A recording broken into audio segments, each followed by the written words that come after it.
David Langford had spent the past year rebuilding his life, step by step, after discovering the affair that had shattered the trust he had placed in his wife, Claire, and though the memories of betrayal still lingered in quiet moments, he had managed to create routines that gave him stability, work that kept him focused, and friendships that reminded him that life could still offer trust and laughter. He had learned to navigate mornings without her presence, to sleep through nights without the weight of anxiety pressing on his chest, and to reclaim small joys that had seemed impossible in the months following the revelation. Then one afternoon, out of nowhere, Claire appeared at his front door, her expression a mixture of regret, nervousness, and urgency, and before he could speak, she said, "David, I've made a huge mistake. I want to come back. Please, let's talk." For a brief moment, he felt the old rush of emotions, the shock, the anger, the longing, but he quickly suppressed them, reminding himself that appearances could be deceptive and words could be empty. David invited her in but kept the tone measured, calm, and deliberate,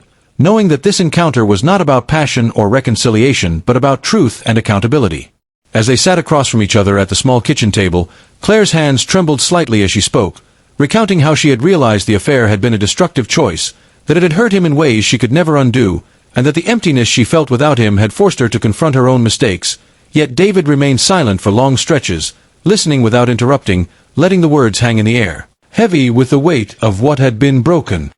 He recognized the sincerity in her tone, but also understood that sincerity alone could not repair trust or erase months of betrayal. He remembered the nights he had spent questioning his own judgment, the mornings waking to the realization that the person he had loved most had chosen someone else, and the long, lonely walks that had taught him to rely on himself for stability and clarity. When Claire paused, David finally spoke, his voice steady but not unkind, explaining that while he heard her apology, rebuilding a relationship after such a breach required more than words. It required time, effort, and a willingness to confront the truth without excuses, and he made it clear that any reconciliation would need boundaries, transparency, and professional guidance if it were ever to be possible. Claire nodded, accepting the conditions without argument, her eyes reflecting the understanding that the path forward would be difficult and that David's standards were reasonable. Yet she also realized that hearing the truth, rather than pleading or manipulating, was the first step toward demonstrating accountability. Over the next few weeks, David maintained deliberate space, engaging in therapy sessions, personal reflection,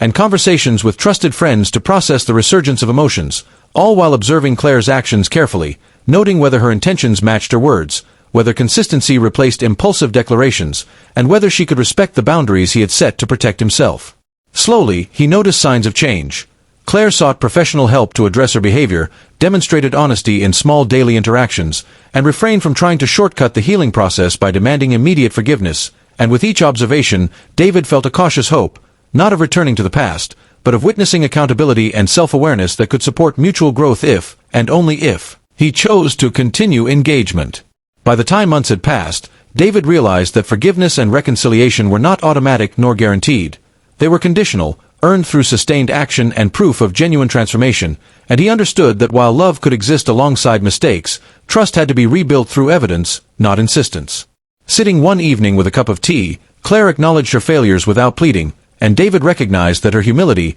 combined with his careful boundaries, created a space where healing, personal growth, and clarity could coexist.